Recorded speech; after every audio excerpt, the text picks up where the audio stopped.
Hi, in this video, I will guide you through on how to set up a new user or operator for your POS system, and assign some access rights to this new operator. We will also delete the current operator that we are using to log in since the first time we installed this POS system.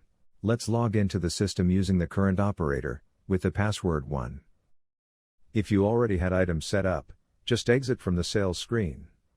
Otherwise, you will land at the main menu as soon as you logged in.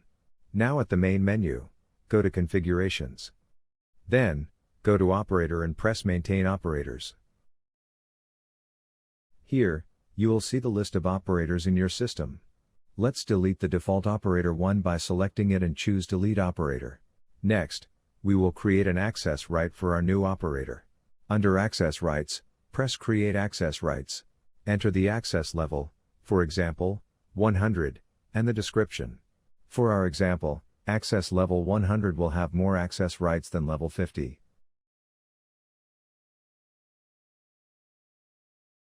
Next, under the access rights options, choose the actions that you want to give to this new operator.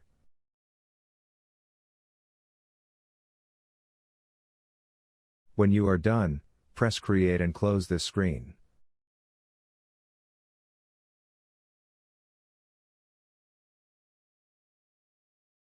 Now go back to the operator setting, but this time, press Create Operator.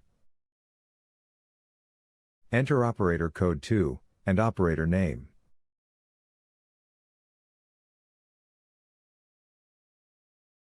For the password, let's enter 2222. Then, assign this new operator to the access level 100, that we have created earlier. Press Create and exit the screen. Now, let's go to the sales screen to test our changes. Enter password 1. Notice that this password is no longer valid, since we have deleted this operator. Let's try 2222. And we are in. That's all for this video. Thank you.